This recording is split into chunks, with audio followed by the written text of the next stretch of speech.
self-gratification, and people are what? Looking through different venues for that self-gratification. Somebody wants to make more money, somebody wants to have more power, somebody wants to go on vacation, somebody wants to... So we have intellectual pursuits, so we have all sports, entertainment, so you have all these different venues. What are they for? They're not just for themselves. What are they for? For your personal gratification. Now, one day, if you realize that by this way, there is no way I can get the satisfaction that I am searching for, then you begin to ask yourself, what is the way to get that satisfaction that I am searching for? Please understand that Vedanta is not just some kind of an abstract philosophical inquiry into the nature of the universe. It is a spiritual pursuit, because in the answer to this question is your satisfaction. And everybody is searching for satisfaction. Tell me, who in this universe can say that I am not looking for a fulfilled self? Who? Okay. So that means now, when you come to know that by all these different avenues that I have been searching for personal fulfillment, I am not getting it, then how do I get it? That's the question. Is it possible to get it? That's another question. There, what Vedanta says is, if this is the most fundamental human search, there must be an answer. Because every pursuit that I have, intrinsically what I am looking for is my personal satisfaction. There is a Brihadaranyaka Upanishad sentence which is a beautiful sentence. It says, Atmanastu kamaya sarvam priyam bhavati. Anything that you like in this universe, anything that you want to engage in the universe, is it for the sake of that thing or is it for your sake?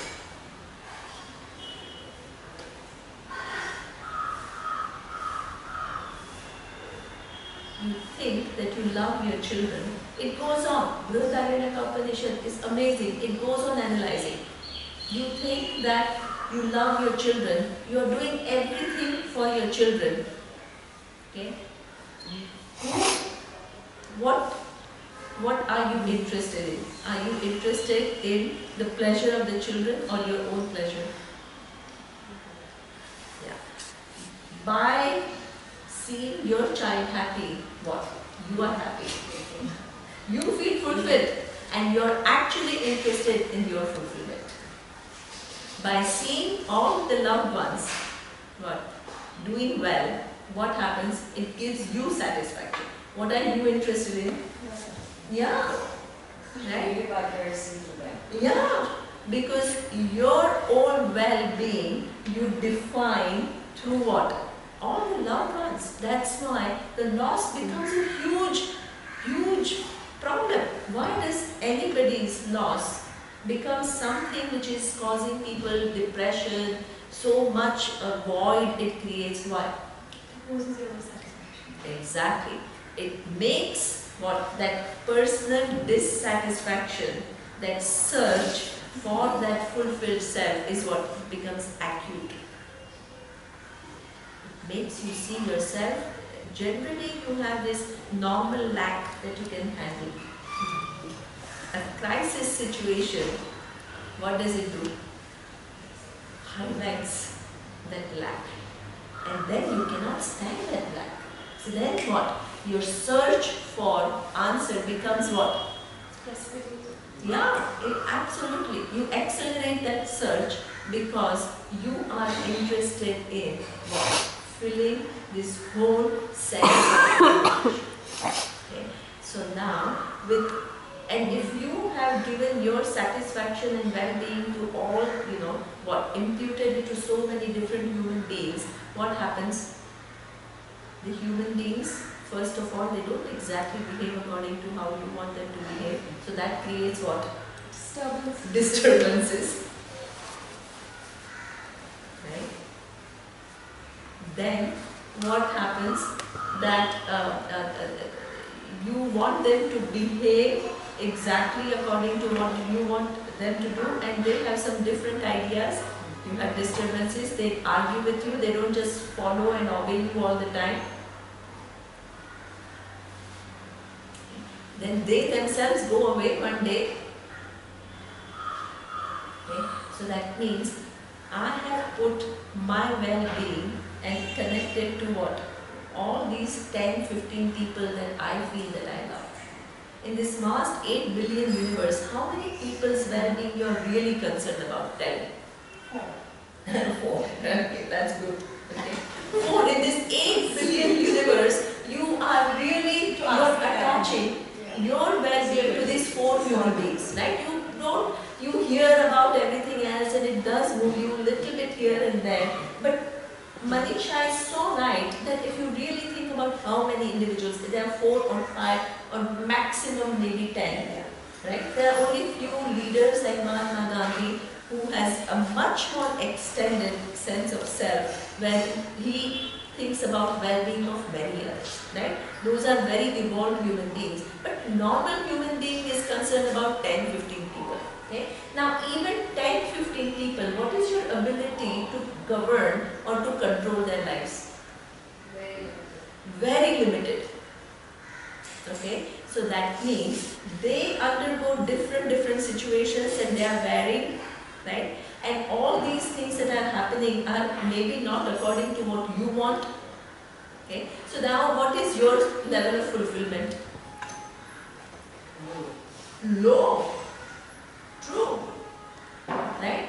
Because all these people, they are having their own life, own variables, and you have decided this is what they should be, this is how long they have to live, this is how their health has to be, this is what the job they have to do, this is what we operate from illusions.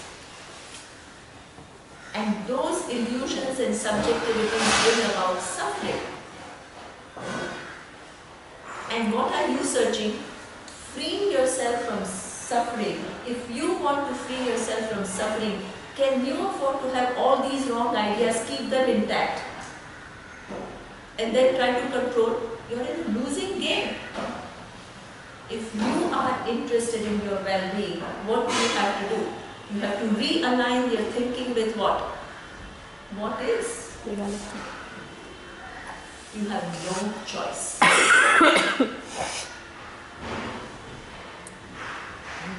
Okay? Because the world continues to be, it doesn't come and ask you your opinion about how things should be.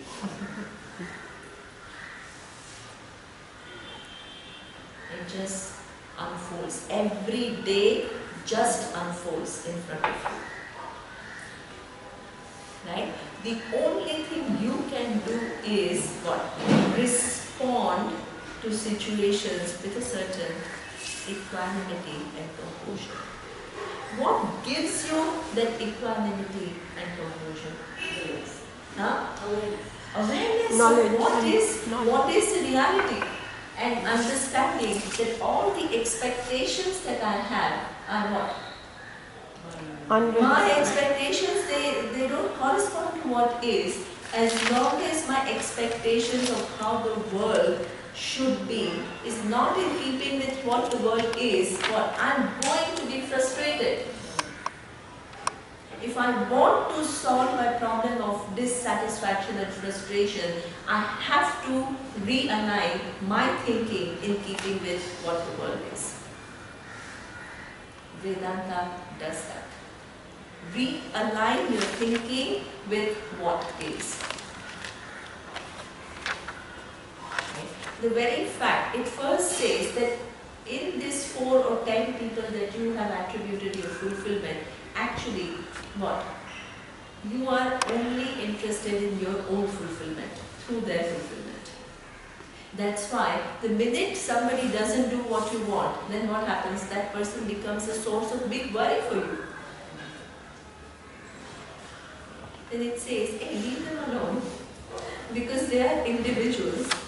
they have born, they are what? They have their own journey, they have their own free will, they all also have their own decision-making capacity. If you want to contribute to their life, what do?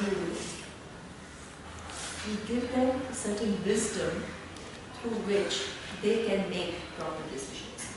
If you think about well-being of your kids or whoever that you love, the only thing that you can do is give them wisdom in light of which they can make better choices and better decisions.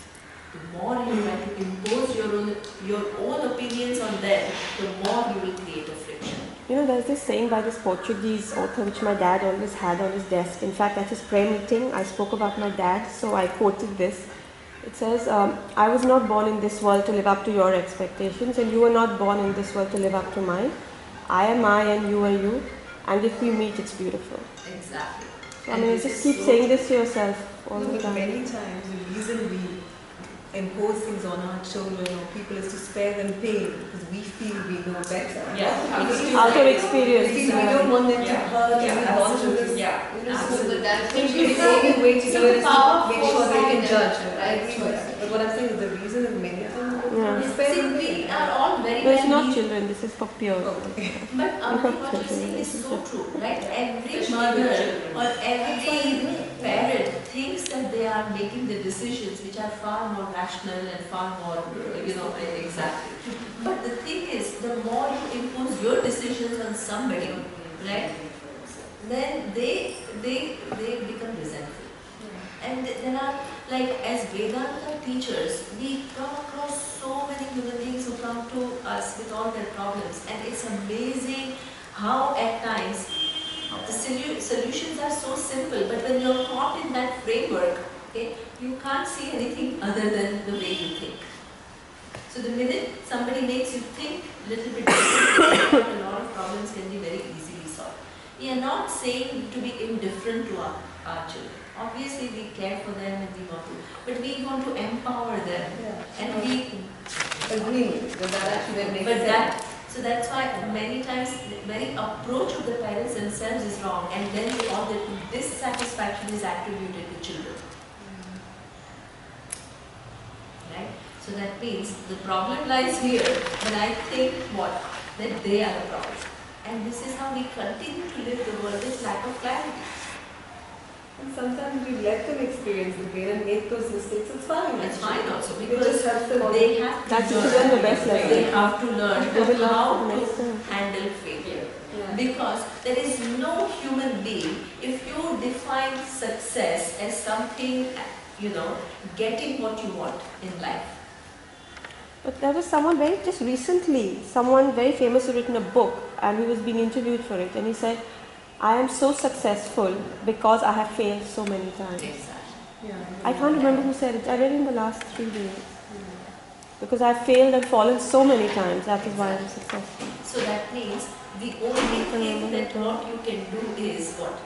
Learn from situations. First of all, don't label anything as a failure. Failure is what? Failure is according to what? What I expect. Imagine, look at the relativity of failure.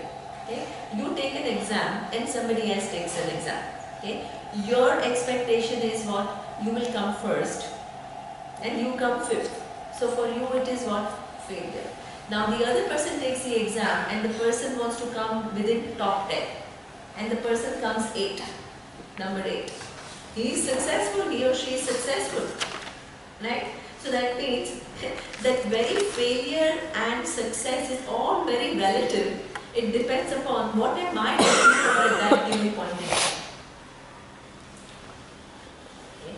So that means when things don't happen according to my expectations, how do I respond? In that response is the wisdom. Because things have already happened, either I can keep on resisting it, keep on what? Complaining about it, keep on feeling what? Guilty at times about something that has happened, or I can have anger towards somebody who I think is responsible for this to happen.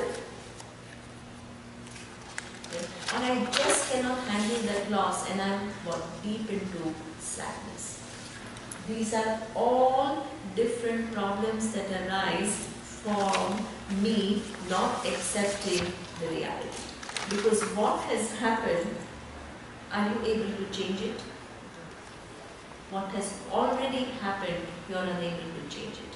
And if you keep on dwelling, and if you keep on just thinking about why it has happened and getting angry with the world or feeling very sad, how are you helping yourself? Tell me.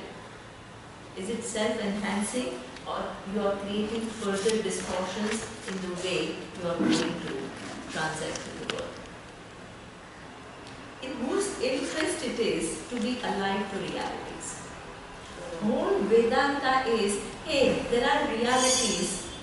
If you try to resist the realities, it will create a friction in you. And that friction you cannot stand.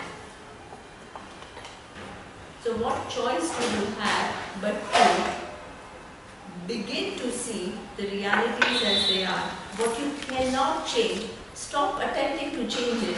And what you can change, make enough efforts to change that. That is sane living.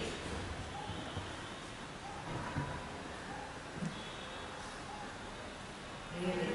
So therefore, all these different problems that we have, the first level to solve the problems is what? Psychologically seeing that people are individuals, they have their own life, they do what they have to do, you can guide them, you can support them, you can help them if you love them, that is beautiful. That may be your role and you need to do it very well. Right? But after that, let them blossom on their own. Right? Let them go through experiences in life. And be there for them. I remember very well when I was, I think about 20, 21 years old, my dad told me that now you're an adult. Okay? And you can make all the decisions. I have total confidence in you. Whatever I had to teach you in terms of values, in terms of outlook, I have taught you now. Now you use all that I have taught you, okay, to make your own life. If you need my help, I'm always there for you. I'll always be there. Okay? But I'm not going to what?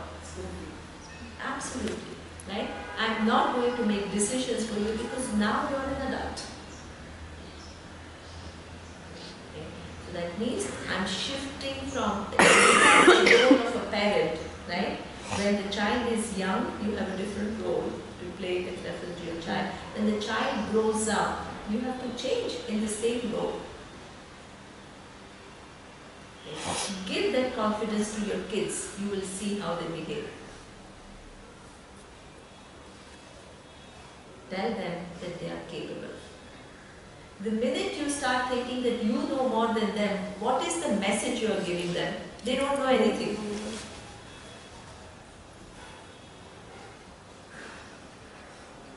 Okay?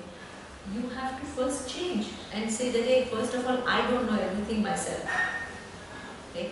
And if they don't know enough, I have to just, my role is to help and not to take over their life and live it for them. Okay? So you need so much clarity in this world to live in a meaningful way. Okay? Now you do all of that and still what happens? Can you say, I have done everything right, I have done everything well, still that problem of lack and limitation, is it going to go away totally? No. Okay? So this is where Vedanta says, one is a relative solution by removing all these distortions, the other one is what? The very basic fundamental answer to your search for what? Personal freedom. And that only comes when you see yourself in a true light, which is what? As awareness which is free. Because if you have taken yourself to be this little individual, okay, and you want freedom, Why? You are worried about mortality of what? Yourself and all the loved ones. How are you going to be totally free? With this mistake that I am as good as the body and mind, with this mistake, retaining that mistake, there is only relative freedom. I can be a relatively mature person, there is no absolute freedom. The absolute freedom is a total paradigm shift. It is questioning, am I this little body or not? And logically, Vedanta can show you that it is not. Logically, Vedanta can show you that the mind you are not. Help yourself to this knowledge, because you are born with that ignorance. Why it has come, nobody knows, but it is there. If it is there and you are also given a buddhi to undo that mistake and to discover, use that buddhi and free yourself. That is your prerogative. Why the world is set up in a way that we have all come with ignorance about everything else and about ourselves is a setup. But within that, when you go to a physics class, you say, oh, if everything is atoms and particles, why am I not born with this understanding? You don't ask the professor, why should I not know it from the time of the birth? You don't have these questions. If the world is globe and why I feel that it is flat, why am I born with this? You are born. Okay? You are born, but you are also given the buddhi to what? Solve every puzzle in life. Use your buddhi to solve the puzzles. There is a Kathopanishad verse which says, on this earth you drop one day. You don't know where you have to go. You have no idea where to go, how to go where you want to go, and you have to figure it all out. You are given what? A chariot, which is your physical body, 5 horses, which is what? The 5 sense organs. You are given, there is a charioteer, which is your buddhi and your mind. Okay? Now you have to figure out what is the goal and you have to get there. You are given free hand. This is how our existence is. We come to this earth, we land up with a physical body, with 5 senses, with a mind. Okay? We have to figure it out. What choice do we have? You are already here. Either I can say, but why did I come here? Why should I come with this particular combination and this buddhi and what, or you can say, now let me apply it and see what I can learn.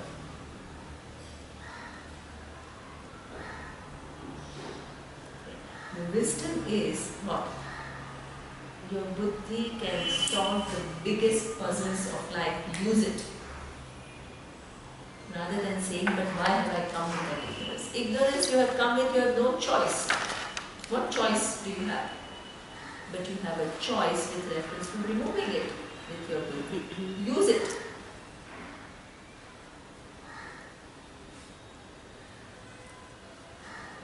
So this is the greatest puzzle of life, that about this self-satisfaction, if you're looking at an absolute level, then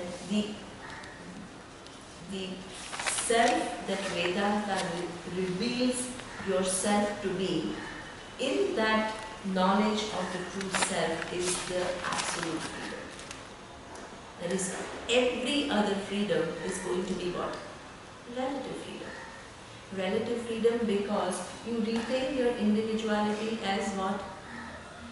This little individual and try to fix the world. Sometimes you are able to fix the world a little bit, so that gives you some relative happiness and relative freedom. And because it gives you relative freedom and relative happiness, what do we try to do? We try to fix it further.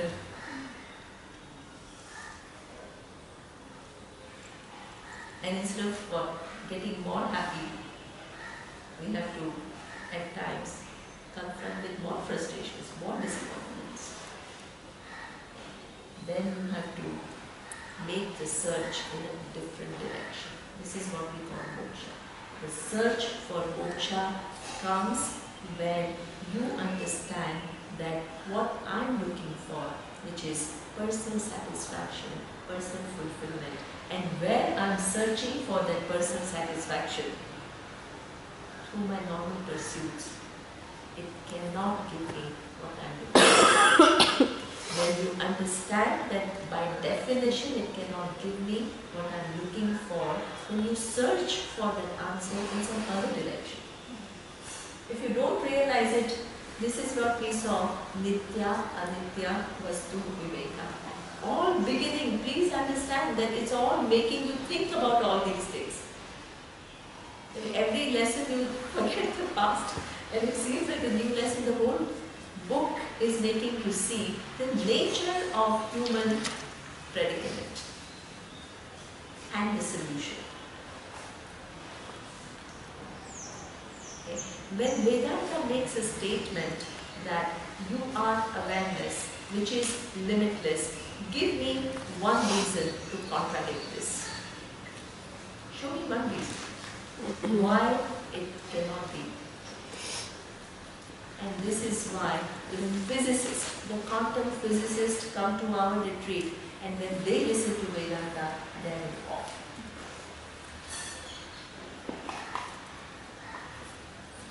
Because it shows you a given fact over which you otherwise have no access.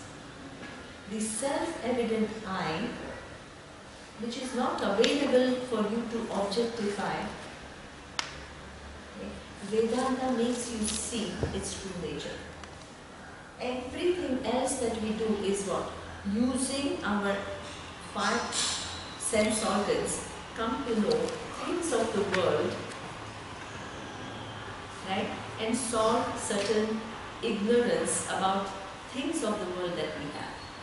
But that observer is not, can you see the awareness with your eyes? Can you see the awareness with your eyes? You see it as a form? No. And you still know that awareness is. There is only one thing which is available to you as self-evident I, and that is awareness. And that awareness is free. It has no boundaries, it has no limitations, it is not confined to any given form. It is attributeless. The attributes belong to the physical, subtle and causal world. This is what Vedanta has to say about your true nature. Until you discover this reality, you continue to search in all directions. Okay. So Atma is Satyam, Jnanam, Anantam. Existence, which is not limited to time, awareness, which has no boundaries. Okay. Now, the next question is, how did the whole world come about? Okay. If awareness is free from everything, all these different physical bodies, all these subtle bodies, all the causal bodies, how did they come about? Okay. That answer we will see in the next class.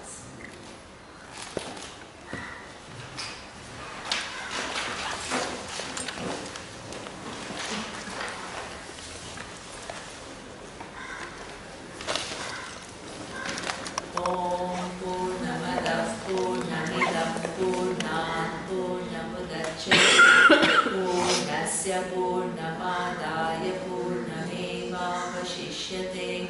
ॐ शान्ति शान्ति शान्तिः ॐ श्रीगुरुभ्यो नमः हरिः ओम्. What does Sat mean? And here he says, Kala Traye Api Tishtati Iti Sat. Now, generally, the word Sat, when we use, and if we translate in English, it means existence. Okay? Now the only existence that we know of is what? Existence in time and space. Right? Because everything has a beginning, everything lasts for a certain time and then it ends. So that means the way we understand the word existence, it means existence in time. Okay? Now here it says that which is trikale api tishtati iti. Okay? So that means in all the periods of time, this existence which is there, this is Atma. Okay? So trikale means what? In the past, in the present and in the future. Okay? Now, how is it possible that I, who I thought was just born, we all have birth dates and we celebrate the birthdays, right? That which has such a limited existence in time, okay? Now you are told that you are that which is what? Always present. Okay? How is that possible? Because then you need to understand that what comes into being is what? The physical body and mind. That has what? Existence in time. But already you are told that you are not the physical body. What does that mean?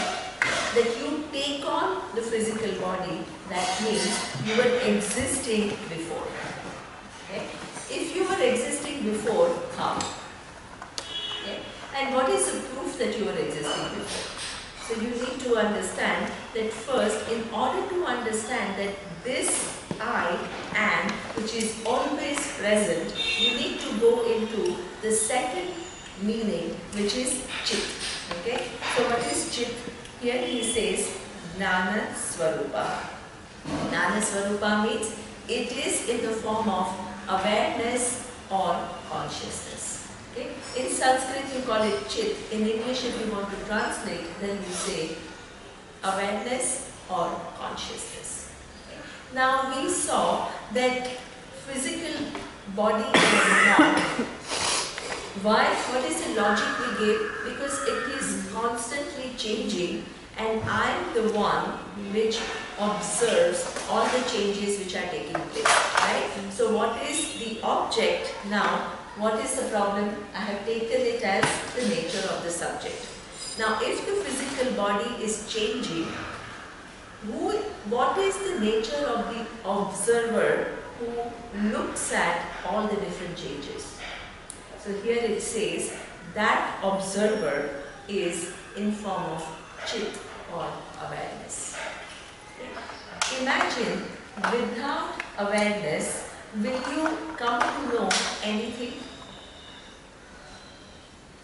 Awareness is a precondition for you to know everything, including what? Different states of your physical body as well as what? Different states of your mind. We saw that the mind, which is part of Sukshma Sharira, is also what? Variable. It is changing all the time.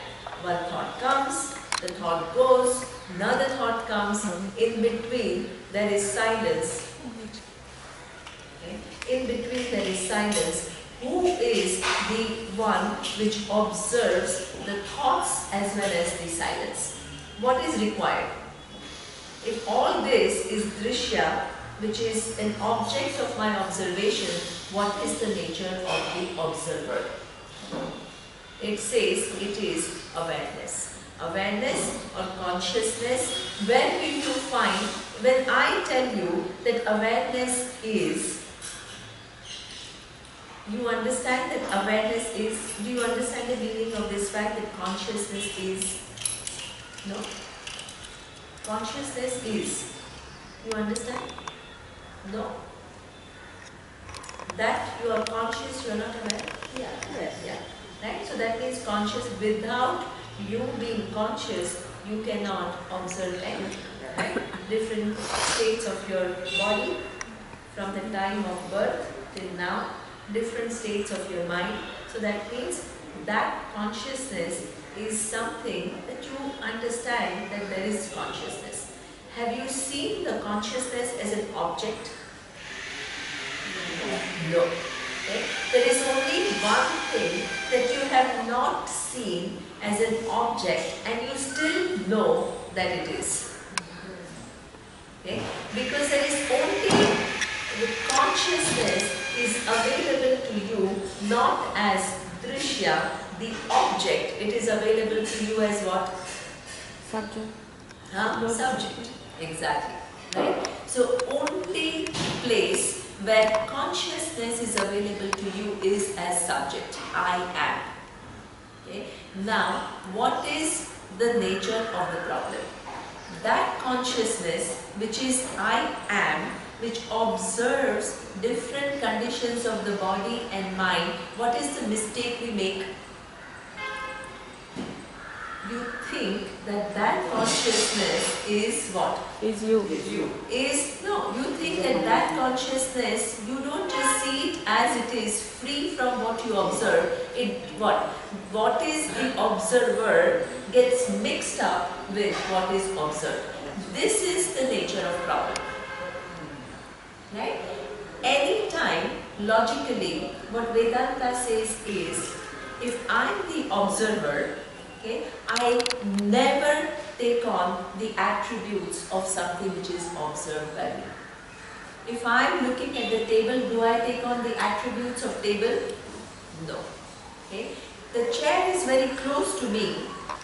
I observe the chair. Do I take on the attributes of the chair which is observed by me? No. Okay. The relationship logically is the observer never takes on the attribute of something which is observed. This is a law. This is logic. Right? Now, if the physical body is something that you observe, it is really almost like what? The table or chair. The different conditions of the physical body is something that you observe. If you observe different conditions of the body and you still, that means you are distinct from what you observe, like everything else. What is the nature of mistake we make? The attributes of something which is observed by me, I impute on I. This is the nature of mistake. What Vedanta says is, hey, there is an observer which is free from anything which is observed. Okay? And what is observed is the physical body and its different conditions. What is observed is different conditions of the mind from morning to evening. How many different thoughts you have? How many different thoughts in one day? I think some Robin Sharma or Deepak Chopra or somebody wrote a book, and in one of the things is, in one day you have about 60,000 different thoughts. Okay? So if you are the thought, then when the thought arises, you will come into being, and when the thought goes, what will happen? You will disappear. Is it true? If you disappear, when the thought disappears, who will be the person who knows the coming and going of all these different thoughts? Okay? So now, the mind which is observed, what is the nature of problem? You are taking on attributes of mind which is drishya as your attribute. So what does Vedanta do? It says there is a physical body and you do have a special relationship with one physical body. There is no doubt about it. There are all these different minds and I do have a special relationship with one mind. There is no doubt about it. Like among all the different houses, you have a special relationship with only one house. Right? Among all the cars, you have a special relationship with only one car, or 2 cars or 3 cars, whatever. Okay? But do you at any time become the house or the car? In terms of physical body, even though it is something which is observed by me, it is nothing but cells, I take it as what? I put it as I. So what Vedanta says is, you are Chit, consciousness, and consciousness is always free from what? The attributes of the physical body and the mind. that means, where is the freedom that Vedanta is talking about? The freedom that Vedanta is talking about is something which is very fundamental. You don't have to have a particular set of mind because you are already free from every condition of the mind. Okay? Because if you were basically the condition of the mind, then what? The condition of the mind keeps changing all the time. If that was your nature, okay, you cannot get rid of that condition. If you were basically a happy person, you can never get rid of what? Happiness. Because that's your intrinsic nature. If you were intrinsically sad, what? You can't ever get rid of sadness. The very fact that what? Sadness comes, happiness comes, they both go and come, and you're very much there, what? Sometimes saying I am happy, sometimes saying I am sad. All those conditions are variable. The invariable Atma is awareness which is free from attributes of the mind.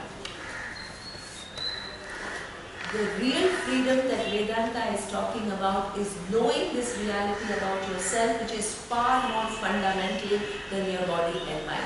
As long as you are stuck with body and mind as your identity, if you define yourself as I am only this much, you are totally insignificant in the great scheme of things. Because the body, what is the place of this physical body in the entire map of the universe? When you draw the map of the universe and you try to put a body, you won't even find a dot, because even the earth will be only a dot. Okay? And within that insignificant existence, right, you have a variable changing conditions of the mind. None of the conditions of the mind that even if you want to prolong for 5 minutes. Can you prolong one thought for more than 5 minutes or even 5 minutes? You can't. Right? So that means that if you define your I as a body and mind, what are all the problems come along with it? There is what? Mortality. Because not only while it is existing, it is insignificant. What happens? It is limited in time. That sat, that existence is in time, and in the countless flow of time, 100 years or 80 years or 70 years, what significance does that have?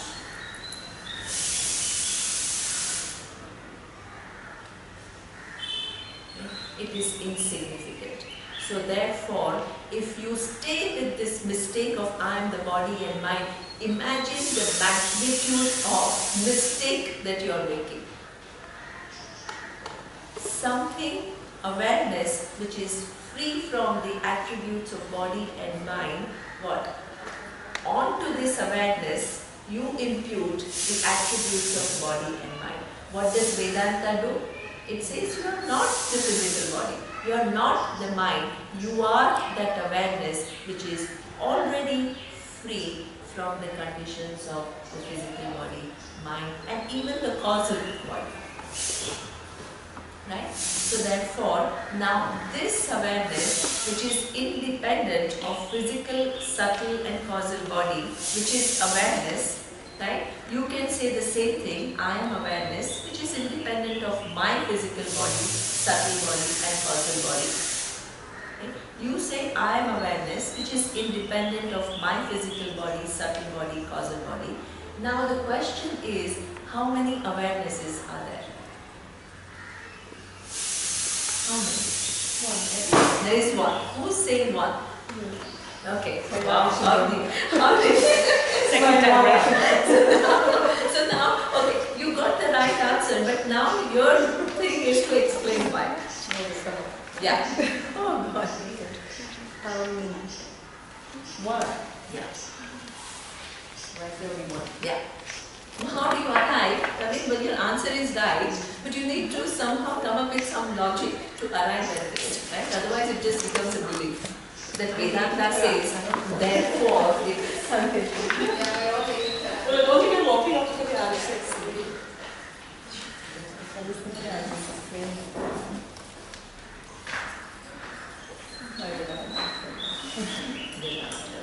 Anybody else has an idea as to how do you arrive? Because there are two possibilities. In one class that I asked, that there are husband and wife, right? So the husband says, as many bodies there are that many awarenesses. And the wife says there is only one awareness. So then I said, okay, now husband is saying infinite awarenesses and wife is saying one awareness. So now, how will you even go about debating, right? It's not like, oh, Vedanta says it's one awareness, therefore. Then it will become just a belief system. It is like brainwashing, right?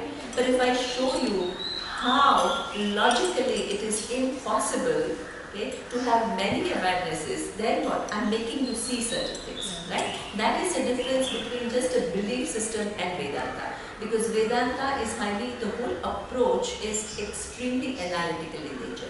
It makes you see things that you have not even thought about, but it gives you all the supporting logic to make you see that any other way of looking at it becomes what? Illogical. This is the beauty of Vedanta, right? So now, because if you say now, I still think that I am the body, then what? You are free to think like that, but I am showing you that one cell is not you and billion cells also doesn't become you, then that is a fact. Then if you still want to think like that, you are free to think whatever you think, but logically it doesn't hold, right? Yeah. That's all. Right? So the whole approach is whatever Vedanta says has to hold logically. Otherwise, you are just calling something a very important book and making it as though the truth. We are not doing that. Right? The whole beauty is what? Leading you to discover that any other way of looking at it, there is a flaw. There is a logical flaw. Okay? So now, what Avni says is a right answer. There is only one awareness. Okay? Why is it not logically possible to have many awarenesses? As many awarenesses as the body, as the people that are in the universe. I would have thought as many people. So you mean there's only one grand soul, if you want to call it soul or whatever you want. That's true. I mean, yes, this is exactly what she's saying. We are not talking about soul. So whatever you define it as. Yeah, awareness, right? Let's just, because it is awareness. So that's why we are trying to be as precise as possible as to how we are defining it. Because when I say a soul, it creates some idea in your mind, some kind of an entity. Okay? What we are saying is this awareness is something which is self-evident. You understand what? The meaning of awareness or consciousness. The consciousness because of which you come to know different conditions of your body, different conditions of your mind. That awareness is something that you know that you are. Because of which you have been coming to know different things in the world, including the different conditions that you have. Right? So that's why I'm defining it very, very precisely as awareness, nothing else. Okay? Now, understand logically why is it not possible to have as many awareness as people? Okay? Because let's postulate, okay? If I were to say my awareness is different from your awareness, okay, then I have to give some attribute to my awareness which distinguishes it from your awareness. Okay? That's why in fact I can say my body is different from your body. True. Absolutely true. Why? Because I have certain characteristics, my height, my weight, my whatever the measurements are different from yours. The color, complexion, everything is different. So I can say this body is different from there. Okay? My mind is different from your mind. Okay? Because you can be very talented in one thing, I am talented in something else. Your emotional makeup is different, my emotional makeup is different, your cognitive capacity is different, my cognitive capacity is different. So there are certain characteristics right, that your body and mind have, which are different from my characteristics. Therefore, I can establish that there are two, and then hers are different, so three. Hers are different, so then we have multiple universe. Okay? Once I have said that awareness is distinct from the physical body, mind, right? What attribute will I put in awareness which will make me distinguish my awareness from your awareness? In order to say there are two, I have to have some characteristic that your awareness has, which is distinct from my awareness. But all the characteristics belong where? Yeah, the physical body, mind and the causes. Okay? Logically, you cannot establish the fact that there are many awarenesses. Because if you were to establish, you have to tell me what is that characteristic of your awareness which is different from mine. The differences exist only at the level of Sthula, Sukshma and Karana, Sharira.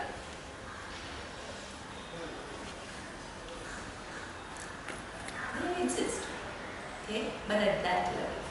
So therefore, there is no logical way that I can conclude that awarenesses are many.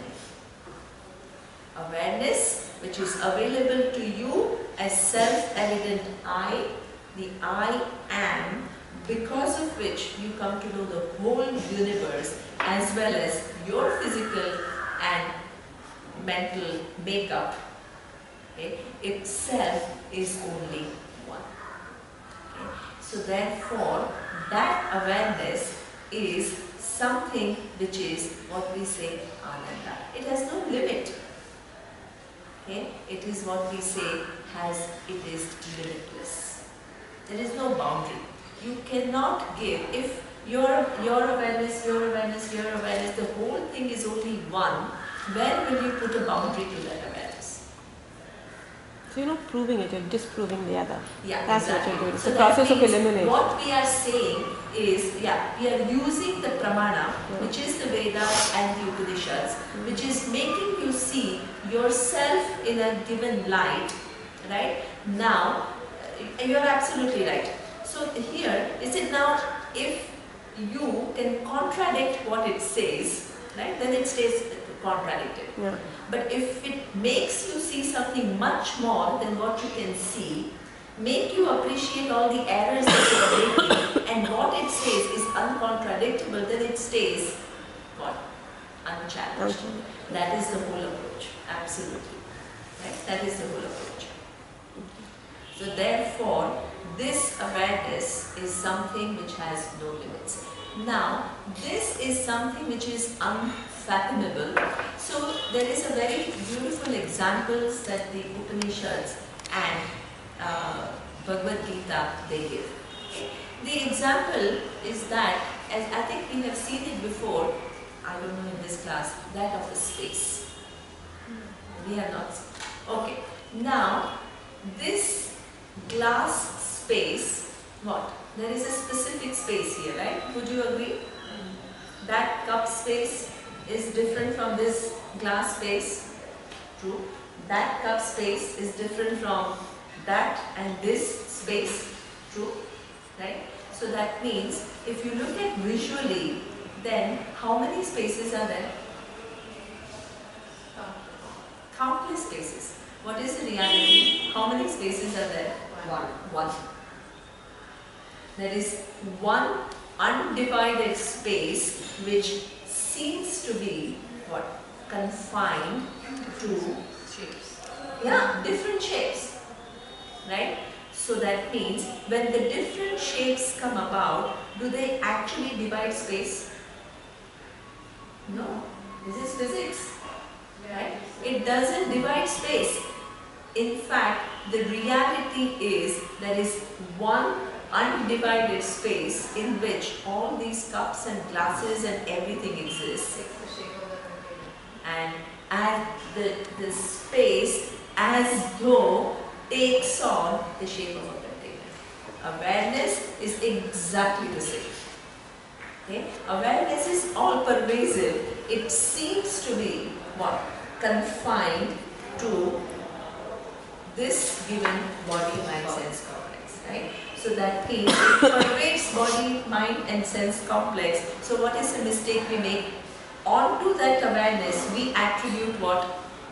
The qualities of body and mind. And we put limitation to that awareness when actually it is free. Yes? So this is what we say, Vedanta makes you see yourself in a completely different light. That means again I am the same person. It is, the bodies are different, the minds are different, the causal are different, right? But the awareness is the same. There is only one awareness. Okay?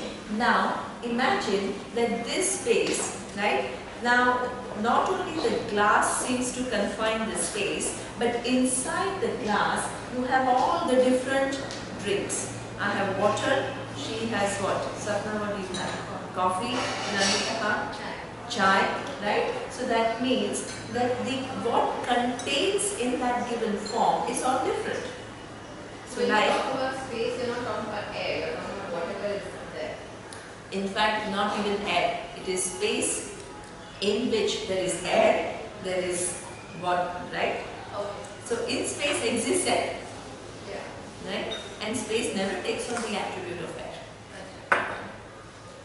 So now what we have to see is that this physical cup as though gives what?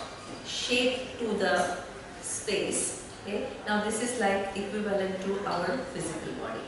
What is inside the cup or the glass is what? A drink, which is different for all the different people who are holding the cups.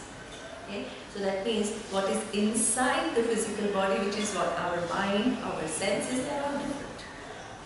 Like here, one has water, other one has chai, the other one has coffee. Okay? But is space ever getting contaminated or purified by whatever is inside? No. It is never touched by it. Okay? Pervading it, it is never touched either by what? The physical, the shapes or boundaries, nor what is inside it. Okay? This is exactly the nature of awareness. Pervading everything, it is free from the attributes of the physical body and also what? All the different minds. If you look in terms of mind, there is a huge variety, right? From a scientist to a biggest artist to a thief to a criminal, you have this whole big range of people. The minds are different and there is a huge range. The physical bodies are different and there is a huge range. Most beautiful, what, Miss Universe to somebody who is, you know, I mean, there is no person called ugly. But at least the person thinks that I'm no good, right? So you have many people who suffer from these complexes based on their physical body, physical appearance, okay? So that means in the physical body, huge range, like in the case of this glass is huge range, okay?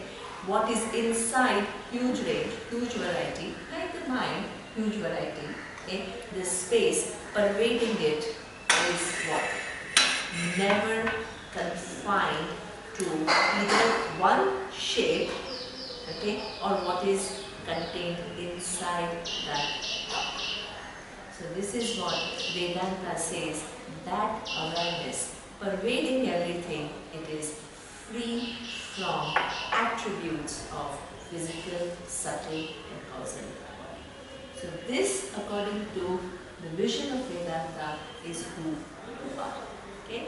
Now imagine how, because the first word it said is, it is Sat.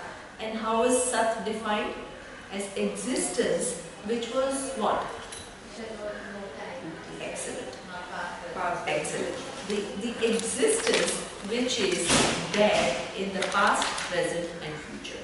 So now let us continue with the example of space and say, when was this glass space When did it come into existence? When the glass was created. Exactly. So that means when the glass was created, this glass space came into existence. From one standpoint, it is true, but with the space, exactly, absolutely, absolutely, right? Perfect. So that means from one standpoint, as what Shona is saying, that glass space came into existence when what?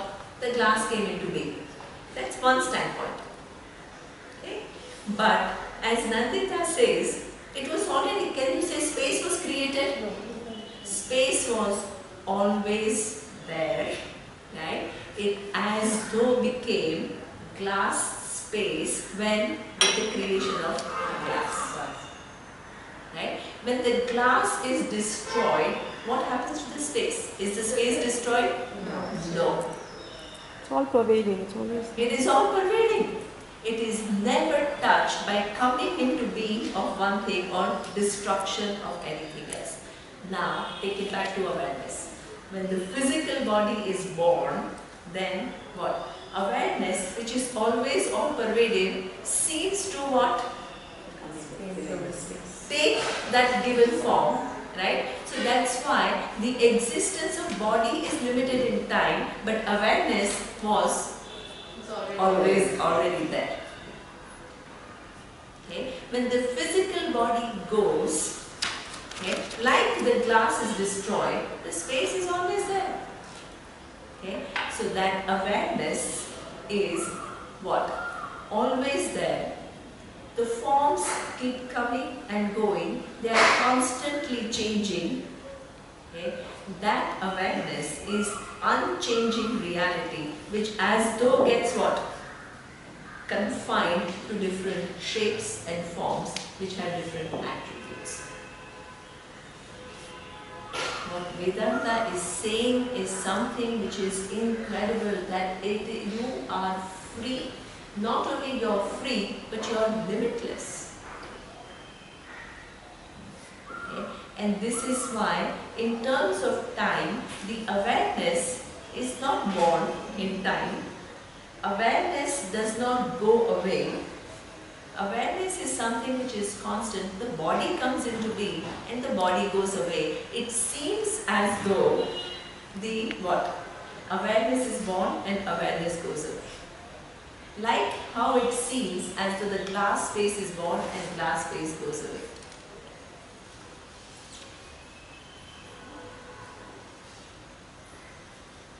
Okay, so therefore, what your true nature is what? You are Sat, which is Trikale Api Tishriti, something which is not subject to time. You are Chit, the awareness, because of which different bodies are known to me. Without awareness, will I come to know the existence of all of you? No. Without awareness, will I come to know the existence of the stars far away, or the galaxies, or the sun, or the moon? Without the same awareness, will I come to know the varying conditions of my body and mind? No. That awareness is what? Always there, never displaced by it. Everything else is variable. What is invariable is this awareness.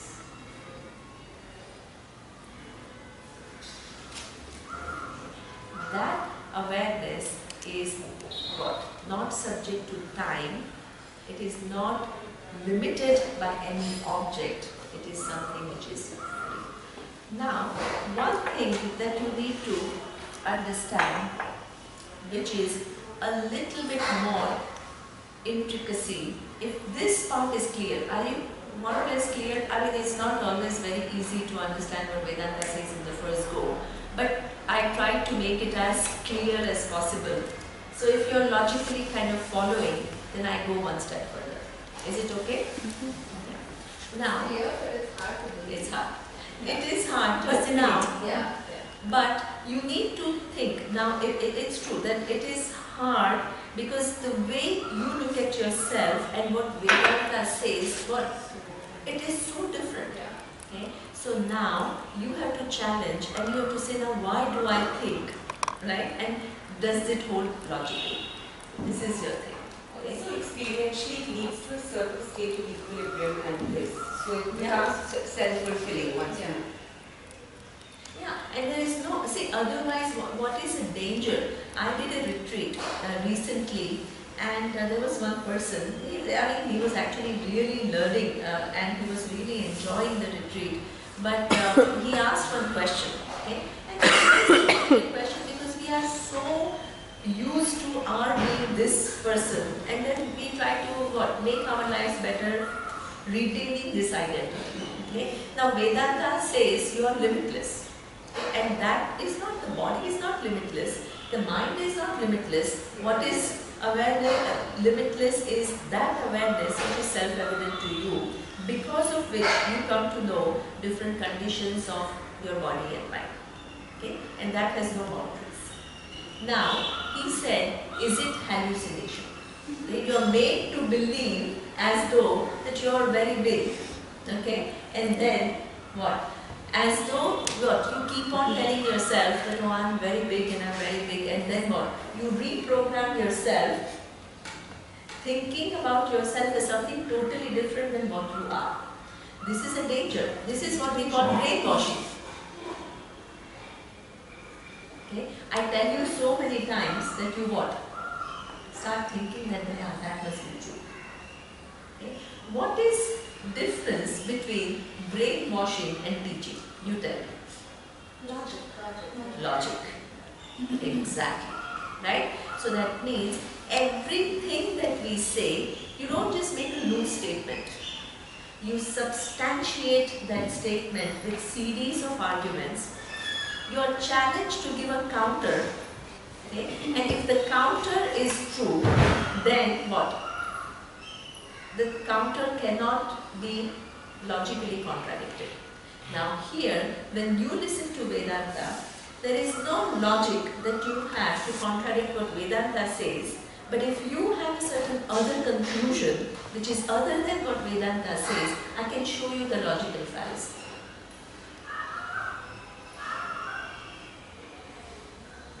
Right? This is how I make you see what is the reality. Most of the realities are actually counterintuitive. Most of the realities. Okay? Because you think that the earth is what flat based on your perception. What is the reality? The reality is that the earth is globe. Okay? You think that the tangible universe is really the reality. You ask a quantum physicist, what will the quantum physicist say? It's all just not exactly, it's all just, these tiniest particles. After a point, you don't even see any physical form there. So then why are we confined to our physical bodies? So this is something which is an appearance, right? And what happens is we get fooled by the appearance. But we are also given buddhi to figure it out. Why are we then confined to these physical bodies? Why are we just not a general awareness? So just like, I mean, you can ask why what is the purpose of this? No, okay, one second. You can ask the question, why is the space as confined to the glass? No, I have created this glass. Okay. But the space seems to be confined. But I have created this. Man has created this. This physical body may not be this particular one, but one physical body has created the other, right? Then that goes into a question, really into a question of existence. If everything is connected at one level, why have we been put here as different object groups of self? What is the purpose? That's my question. Okay, that is something which will come. It's actually very easy. This whole purpose is something about knowing. If I ask you, every night in the dream, you create this whole dream world. What is the purpose? No, that's... From that... That's not logical. That's not a logical answer. No, what I'm saying is that there is a dream state, okay, that happens. Now in the dream, what is the reality? What is the reality in the dream?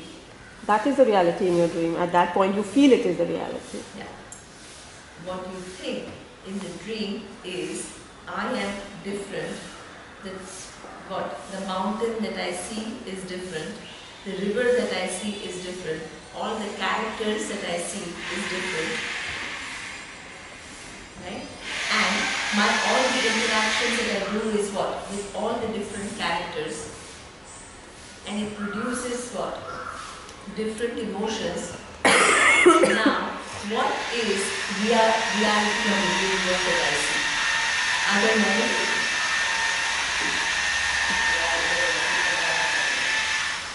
Are there many? Are there many things in the dream world? There is only one. Your consciousness, which is what? Projecting dream time, dream space, dream mountain, dream water, dream characters, within which what? All the interactions are taking place. Right? And those interactions, what happens? They give you certain feelings in the dream. This is why what happens, you say that, oh, today was a nightmare, yesterday I had a very nice dream. Okay? So that means there is one awareness which is capable of projecting as many. Okay? And in that projection, there is this whole big interaction going on, and it produces what? Different experiences. Okay? Now, either you can remain fooled by this appearance of the world, and you take it as real, or you have the capacity to know what? All an illusion, Maya. All that is here is only one. Okay. As long as you take it as reality, then what? It continues to fool you. If you inquire into that reality and come to know what is it, it is only one. Okay. So the answer to your thing is that awareness has the capacity to manifest. That capacity to manifest as the entire different universe, and then within that different, the universe, each character begins to think that I am what? Separate from everything else. But that character also has the capacity to know that all that is here is one. So this is how things are. You come to the world, in fact, you come to the world not knowing anything about the world and also not knowing what your true nature is. But you are given the mind to what? Come to know many things. So that means, what do? We keep on removing veils of ignorance. You go to a school, what happens? You learn. When you learn physics, what are you doing? Are you creating anything new? You are just removing your ignorance with reference to what?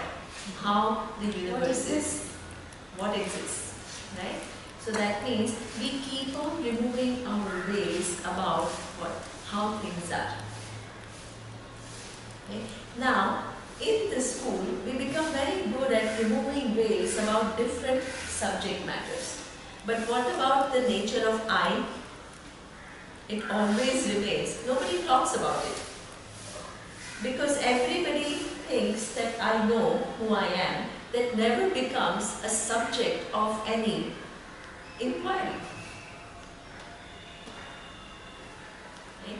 Now this I, when it does not become the subject of inquiry, and if we are all making a mistake about it, then what happens? The error that we make becomes what? A universal error. It becomes a norm. If I'm taking my awareness as good as the body and mind, and you're doing the same, she's doing the same, that becomes a norm. Okay. When that becomes a norm, we don't even feel the need to study it. Right? Because that is a status quo. everyone. Okay? Now, where is the problem? The problem is that this I, about which I have made a mistake, if it did not pose any problem for me, then what? Let it be. But when I make a mistake, I take it as limited. What happens? I cannot stand that limitation. All the pursuits that I do in this world, I'm so busy doing many things. What am I doing it for? For myself, for my gratification. Why? Because I cannot stand the smallness that I'm feeling. So that means through various pursuits, what do I want to do? I want to expand. Okay? I want to expand so that I can feel good. Otherwise, I feel useless, I feel small, I feel insignificant, I feel a lack.